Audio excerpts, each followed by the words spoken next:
everyone. Don't run away. We've got loads of stuff to talk about. Who is creating the new richer chorus, and how can we be sure that what we're actually creating is light rather than just more noise? My fellow panelists today have interests that trace the whole arc of history, from the most contemporary of contemporary art right back through to the earliest days of ancient Egypt. Lady Ashley Shaw Stewart Ajay grew up in California and now lives in Accra, Ghana. She's the global head of research at Ajay Associates, and just as important for today, if not more so, the artistic director of The World Reimagined. Monica Hanna is an Egyptologist from Aswan. She was awarded a PhD from the University of Pisa in Italy, and she is the Dean of the College of Archaeology and Cultural Heritage at the Arab Academy for Science, Technology and Maritime Transport. And last but not least, in his magnificent suit which he designed, Samson Bakare, a multidisciplinary artist, a painter, now becoming a sculptor, and an activist from Lagos. So I've been thinking over the past couple of days, as I'm sure many of you have, back to the conversation with Trevor Noah. And I was struck, among the many things that he said, he used this phrase: we exist in a world where many people now have the recourse to say ... He was talking about people being offended, and was that really increasing, or was it just that they now feel they have the recourse to say what they felt they couldn't say before? The prevalence of conversations about identity, one of the things that Trevor Noah talked about, nationalism, restitution, decolonization, have led to a richer chorus. There are undoubtedly more people speaking now and more people listening than there have been in the past. So we want to look closely today at three complex questions. What is this richer narrative? Who is creating it? Who's being left out? And how can we harness the power of art and institutions to create equitable spaces, spaces where people really can be seen and listened to? Actually, I want to start with you. We talked earlier, back when I was in London last week. You reminded me of Chinua Achebe's wonderful adage, until the lions have their own historians, the history of the hunt will always glorify the hunter. Are the lions getting their historians? And is the richer narrative the lion's narrative, or is it even more complex than Achebe could possibly have imagined 50 years ago? Well, thank you so much for that question. Thank you. I'm thrilled to be here on this panel with my panelists and at the Culture Summit. So, we're thrilled to have you. So I think what is happening now is that the chorus is richer. I think, as Trevor referenced, that there are many more opportunities for people to speak, and to speak their truth, to speak their authenticity, and that's critical in this time where we're coming out of a period, and I think he also referenced the discomfort of coming out of a period where our narratives were told to us, and that those narratives were very narrow and represented a very narrow group, and we were just meant to learn them and move on. And so one of the projects that I'm working on that really seeks to explode the narrative and give many more opportunities for people to tell their story is an art education project called The World Reimagined. And it is focused on teaching about the transatlantic trade and enslaved Africans. And we work with artists to teach that narrative through their own lens. It's essentially a sculpture trail. So we have 103 sculptures that are in public spaces all around the UK.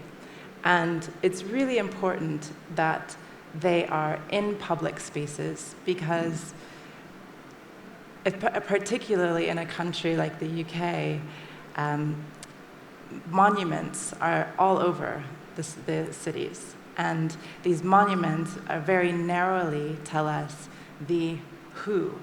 This is the person who won that war. This is the person who changed this city. And what this project hopes to do is to say how, because the how is expansive. So how did that person win the war? It was with many, many people next to him, usually a him. I would say him or her, but it's usually a him. So how did this happen? And so this story of the transatlantic trade in enslaved Africans, which is so deeply integral to the history of the UK, which is not told, this is an opportunity for the Lions to tell their story. Monica, you are one of the lions of Egyptian archaeology. I mean, this is traditionally so much a man's world. You can hardly ever say him or her. It's almost always him. There are still archaeologists who don't like the fact that you have a voice in this day and age. Tell us a little bit about that. I think that such men are a legacy of the 19th century because discovering ancient Egypt has been white and male, and even with post-colonialism, this has not changed much. And this has also made us lose a lot of our understanding of the past, because not having gender archaeology, not having women look at the historical records, we've lost a lot of what we could learn about childbirth, we've lost a lot about households, and we've lost a lot of history that we can identify with as human beings, rather than the history of the kings, the secrets and the mummies and the gold. We've lost the history of the humans. So I can see that today, if the remnants of the 19th century still today, is through such attempt to censor voices into looking history different, into looking at gender archaeology, into looking at also how archaeology is relevant in the present and the future to the living, that archaeology is not something of the past. Archaeology is actually very present. Samson, let's turn to a different kind of present, just as important. Your artistic practice centers around the depiction of Black identity. I mean, you yourself could be one of your own portraits, but the difference is you're smiling here today. Many of the figures in your paintings have completely blank expressions. What are they thinking? What do they want to say? What are they waiting for? Okay. Basically, my work they're satirical. I mostly represent satire as an activist. And because this work is to share conversations around decolonization and restitution. And of course, you can't expect someone that has been, marginalized over the years to be smiling through the paintings or the pictures. So we are just trying to give out the expression the way it is. And if you look at those paintings, you find out that there are artifacts around still speaking on decolonization, because we cannot talk about creating a richer Creoles without talking about decolonizing the museums and other institutions. Because up to now, when you still walk into several museums in Europe, we found out that most of the things that are appearing there are only the things that are used in teaching aid in Africa. We don't even have access to see them there. So as a Black man growing up in the African community, this is what I get to see there. And my muses too, the model I use, are also in that, representing that kind of expression, the expression of someone who needed much more reconciliation, that a lot of things need to be done. So you get to see that most of the time. And also, the paintings are historical. when you look at the paintings, you find out that in the 1930s, 1920s, most of the time when photographs are taken, a lot of people are not so smiling in it. You know, it's a kind of a retrospective, you know, ideology towards that. How interesting. So tell me a little bit about your activism or your artivism. You talk about reconciliation. Do you see it as a sort of reconciliatory activism, or is it more like the sort of activism that we've seen in this past week when there are environmental activists go into European museums and throw tomato soup in one case, or in the last couple of days, mashed potato on really expensive paintings? Where do you stand on this? Okay, yeah, I will stand on reconciliation activism because whether we like it or not, identity at this point is transitional. At this point, what we have as an African identity is no longer what we have as a primitive one. At this point, we have mixed identity from the colonization, and we have to move forward with it. So I think the artifact represented there is to make those statements that these things need to be returned, you know, and you will still see that in ongoing conversations around the world and geopolitical conversations, you found out that the next conversation going on is, you guys don't have the system to have this thing yet. So we are not giving it to you. And that shouldn't be the case, because the case is, what is mine is mine. It doesn't matter if I have the facility to have it or to keep it, because it was mine in the first place. So that's the kind of radical and visual activism I'm going into. And we won't stop until we see those changes happening.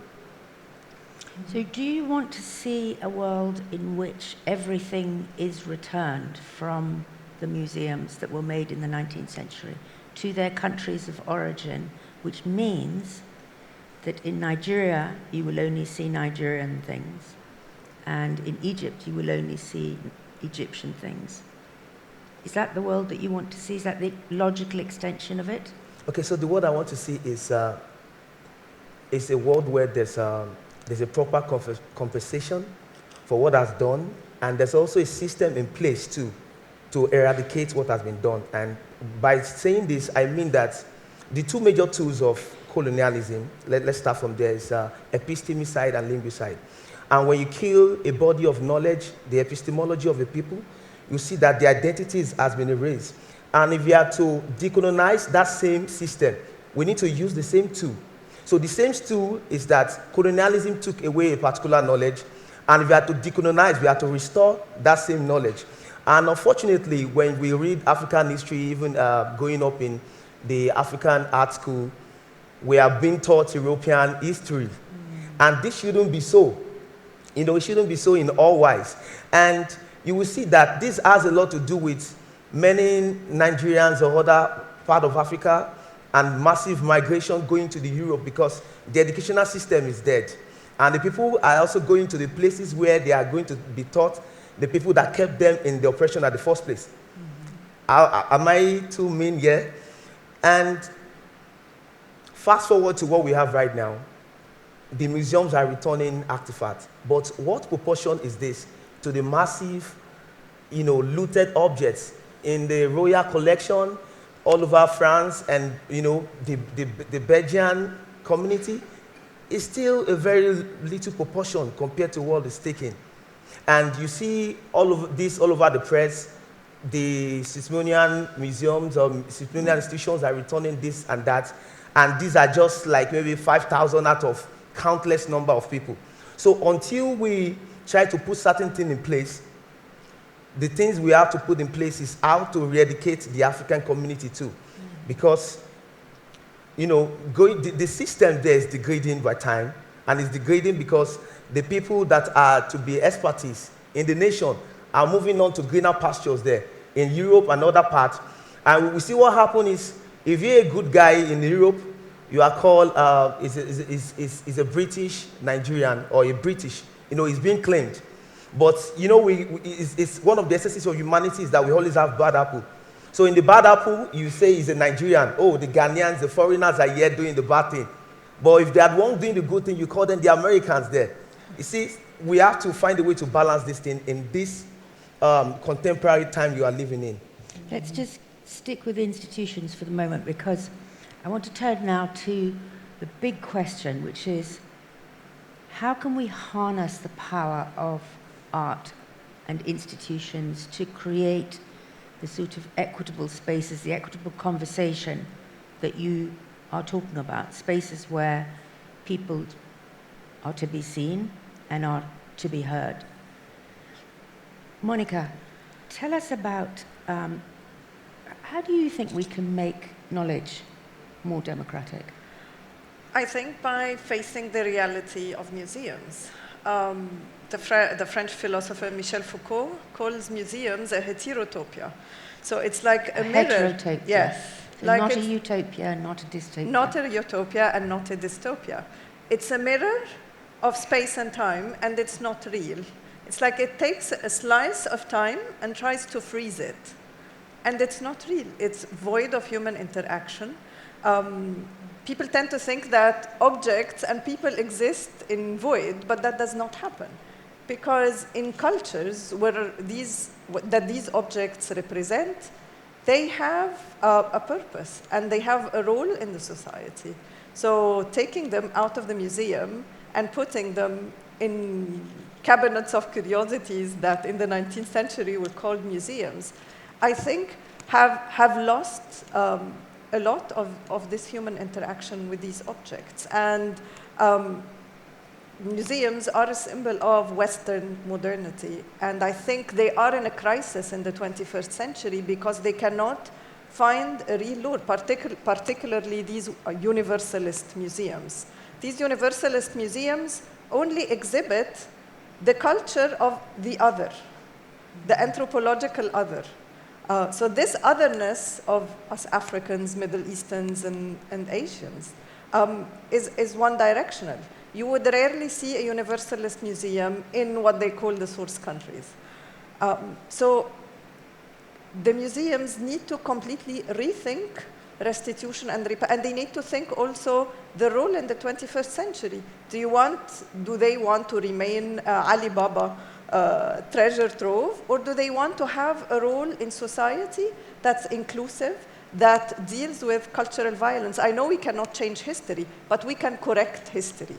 And by correction here, I do not only mean the restitution of the physical objects, but also the repatriation of the agency to the people to publish about their past, to produce knowledge about their past, to produce a different narrative about their past, and thus making museums and cultural heritage institutions and archaeological sites more democratic, because it allows not only accessibility to the physical museum or to the physical site, but to the agency to produce knowledge about the past.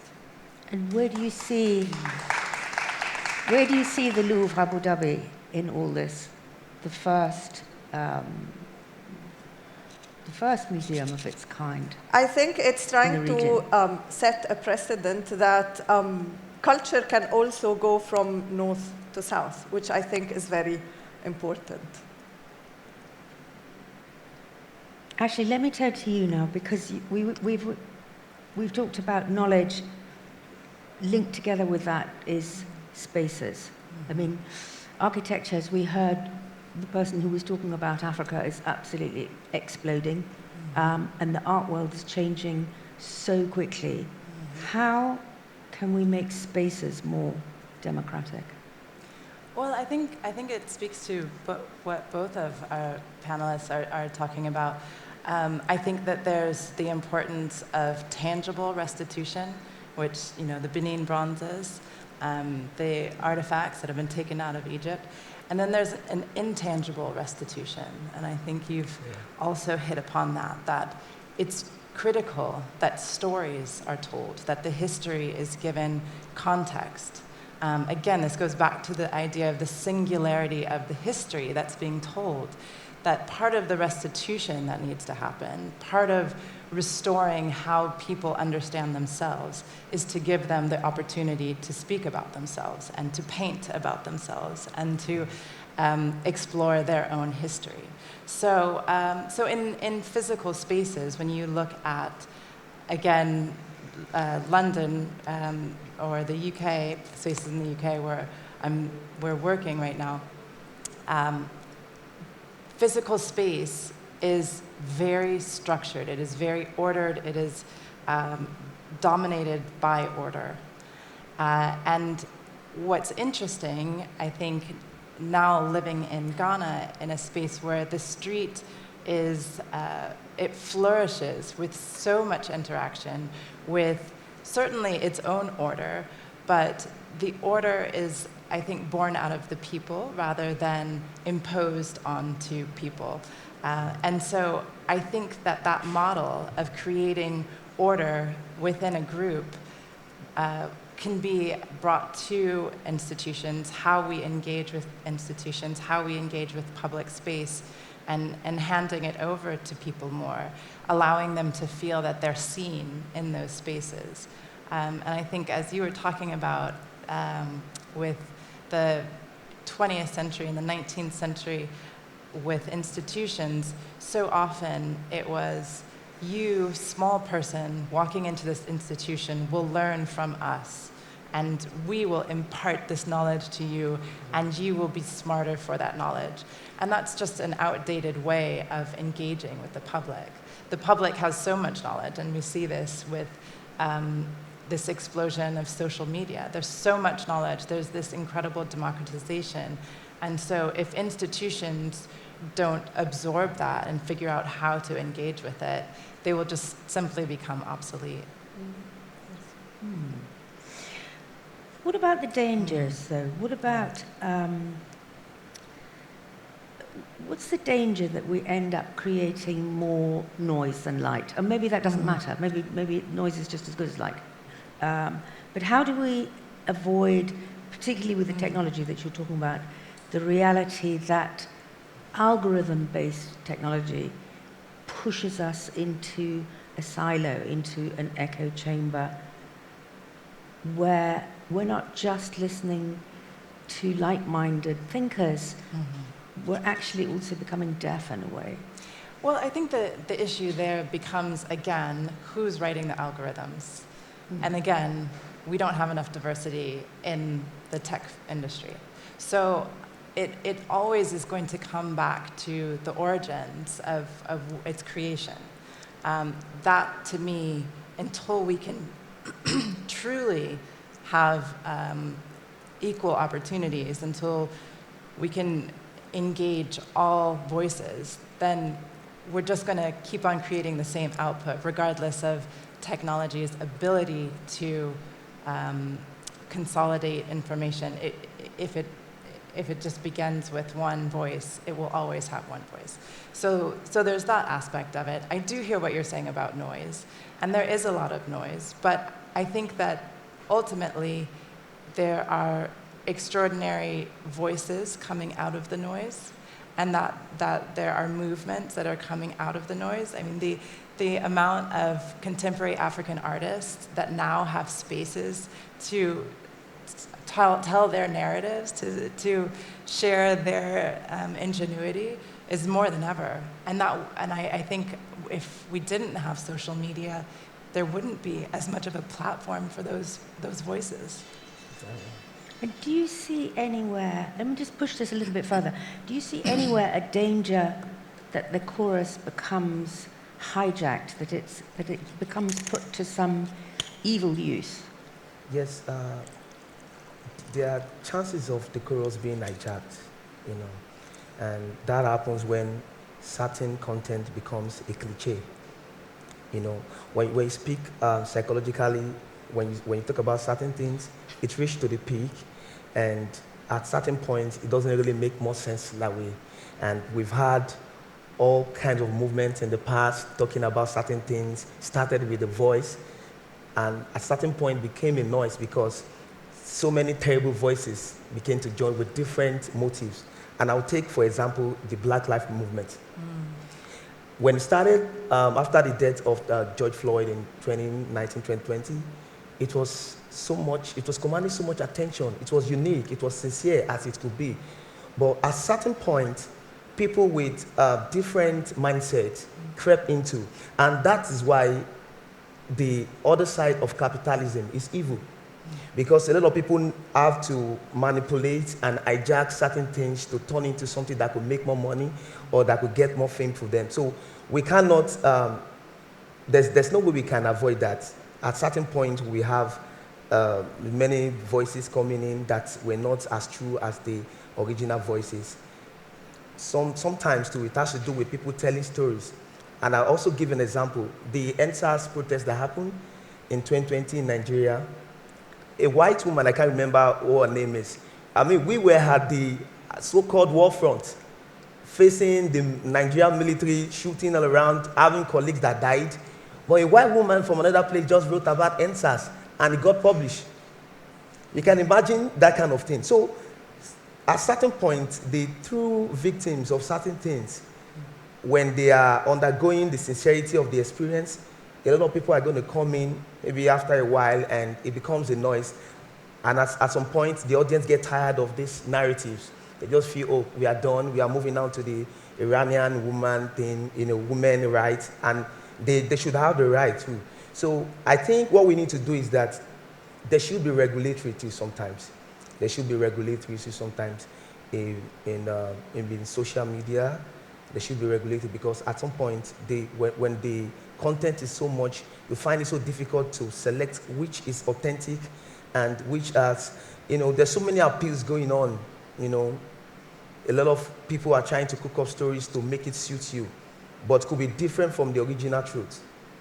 And that is why we should be discerning as listeners, as viewers to tell which is true and which is untrue. But then who regulates? Yes. That becomes the issue. Who regulates that? I don't know.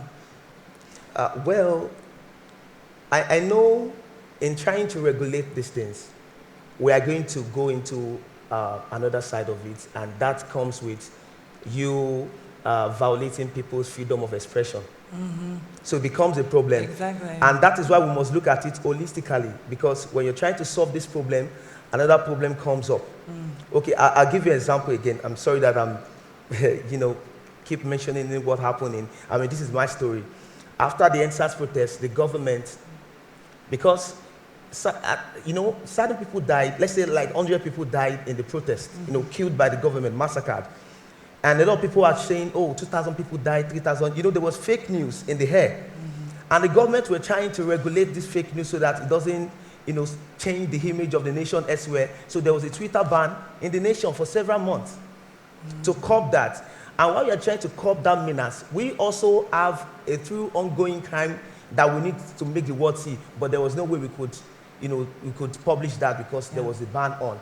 So I found it, I think it's a life thing. It's a life thing. It is mixed, the good and the bad. And sometimes you find a way to, it's always difficult to separate what is the good and what is the bad in this point. So when we make laws to regulate these things, the laws are going to also affect the innocent lives that are telling true stories.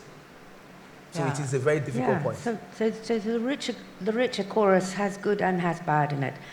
Let's talk for a second about the voices that are at risk of being shut down altogether. I mean, do we risk losing our connection with Russian culture and Russian literature as a result of the war in Ukraine? And what about those people who speak in languages that are dying, or languages that don't really feature in the globalized world because they're not really translated into English? I mean, a language like Kannada in India, more than 50 billion people have Kannada as their first language. It's hardly translated into English. Literature from Kannada is almost impossible to find. Where do they all fit into this? I think that the UNESCO has a list on world endangered languages, and they have been trying to give voice to the voiceless. For example, there has been a program through UNESCO in Aswan to, for example, teach Nubian to Nubians, because the newer generations were losing their Nubian language. Other languages that are like Coptic or Ga'az in Ethiopia, and many other languages, they're just becoming extinct. And I think that the ability to speak in one native's language gives a different cultural perspective. And preserving dying languages is important as preserving temples, monuments, and tombs, because it is in its own self a mode of expression. Ashley, what do you think about this? Well, I mean, it relates to what Samson was saying about his, in Nigeria, a whole group of people being shut down by the government by not being able to express what was going on the ground. I think, again, it goes back to who is in power, who is going to regulate, who's writing the algorithms. I think that, to me, is where the richer chorus has to come in. We have to have diverse governments. We have to have diversity in tech, especially because it's so much a part of our world. We have to have diversity in institutions, particularly in museums, when we're looking at how to represent cultures. And so I think, for me, the focus needs to be how to create that richer chorus. What do we do to bring people into the dialogue? And so for the people who, as you mentioned, who are not able to share their voices for various reasons, whether it's oppression or whether it's just the atrophy of a population, there are mechanisms now that we can use to keep them and to bring them into the conversation. We just have to want to, I think. Exactly. It's a matter of political and that's will. where the role of art comes in, because art knows no band. It doesn't matter if you're from Ukraine or Russia and somewhere. The communication doesn't have to be verbal most of the time. They are a creative way to disseminate your plight, your pain, and it will be decoded by the public.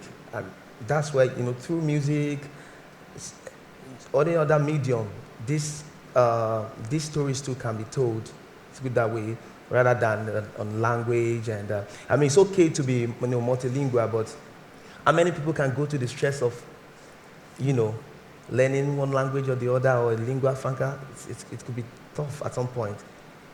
So. Samson, the eyes of your generation and of Ashley's and Monica's and my children, the eyes are upon us. Are we doing enough? I would say no. No. You would say no? Yes. Okay. What more can we do? Well, I think majorly in the educational sector, because education is a way of shaping the next generation, mentoring the next generation, and also preserving or avoiding some crisis in the next generation. When we're talking about collective identity here, because we found out that certain things too, that the problem we are having right now, were product of maybe systemic or institutional racism. A child being taught by the dad that when you see a black man, when you see certain people, this is how to behave, or that thing didn't start today. So when we teach love in the educational sector, when we take innovation, when we teach more of communal living, collaboration, you could be in any country, and you could have friends there, you could have friends, you could do something together. So we need to do much in the educational sector, one. And also, we need to do much in governance. You need to do much in governance. It's so sad what is happening in some part of Africa right now. Some countries have experienced coup like twice in this year. And you can't imagine the mental stability of the people living there. Go to Afghanistan, into Mali, and many other places there. So a lot needs to be done. And we need more international intervention in that part to stabilize the condition of the next generation. A lot needs to be done in that aspect too. Teach love in the educational sector. I love that. That's wonderful. Right, we've got about 10 minutes left. Let's see if anybody Do we have any questions here from the audience? Gentleman there. Hi there, that was a really fascinating discussion, thank you. I guess I've got... Can you tell us who you are? Oh, sorry, my name is John. I'm a museum professional. Oh, you spoke yesterday. Yes, I did. Fascinating discussion. It's a sort of two-pronged question. In my previous role, I'm new to Abu Dhabi, but in my previous role, I did a fair amount of work looking at Britain's imperial legacy in the context of global conflict. Now, throughout that research, I found multiple images, testimony that often used the most hateful and disgusting words and imagery by 2022 standards. In fact, even by contemporary standards then. So my first question to the panel is, as we tell this history more, which we should we be using these words and these images, albeit with sensitivity and context, or should we find another way? And the second part to my question comes into this idea about diversity within culture. And I'd be really interested to see what the panel's opinion is on what is the priority. Is the priority to tell these histories and for us to constantly move forward and have that inertia? Or is our priority on inspiring, engaging, and employing people that can tell their own histories so that everybody who's talking about this doesn't look like me? I guess that's what my questions are. So when you talk about using language, using imagery from the past, are you talking about it in the context of should we repeat it? Yes, it's or are certainly you that. talking about using it in the sense of should we absorb and spit out again that same kind of language? It's just it's a slightly subtle difference. Yeah, I guess it's a question of censorship. I mean, ultimately, there will be some... I'm happy to talk offline about a specific object, which is incredibly interesting and horrible. But there is an explicit hate term on it. Ashley, tell us about what you think on that. Thank you for your question, because this was something that was, as artistic director of the World Reimagined, where we have 103 globes, large kind of fiberglass sculptures that are repeated over and over in the city. And I chose very specifically not to have any images of torture. In the telling of the history of the transatlantic trade and enslaved Africans, what we know more than anything is about the torture and about the inhumanity. And I was very deliberate in requesting that none of the artists depicted that, because I felt that, A, we already knew it, and B, the trauma that would bring on to a person who may either feel or actually be very related to this history is unfair, as they're on their way to school or on their way to work, because all of our art is in public spaces. So what I wanted our artists to really speak to was the humanity, because that's what I felt was missing from that period of history, and that's what I felt needed to be explored and needed to be honored through the project. So I personally feel that we should have access to all of those images. We should know that that exists, but that it's not particularly helpful in how we move forward. Good answer. Monica, let's take John's second half of the question. Who should be employed to tell these stories? I think to decide who should be employed to tell the stories, we need to really decolonize the way of how we tell stories. I think we have not been radical enough yet. What does that actually mean? What would that mean in practice? In practice is that we're still writing and doing it in the way it was done 200 years ago. We are still attempting at reaching something. You know how Gramsci says that the old is dead, but the new has not been born yet. So I believe that we're still struggling to see a mode where this is efficient, of who tells the history, how do we say it, how do we say it differently, how can we integrate all narratives, how can we integrate even social histories of the past. We still do not have something, and I think that we need to have more theory and more social theory in the work of museums. We need to have something to relate to. Museum studies are part of area studies. They're away from critical theory. So how can we actually bring museums to have a real theoretical, strong background, out of which then we can theorize who can tell the different and multiple narratives? We've got just 4 minutes left here, so do we have more questions? Yeah, there's two over here. Gentleman here, I like your cap.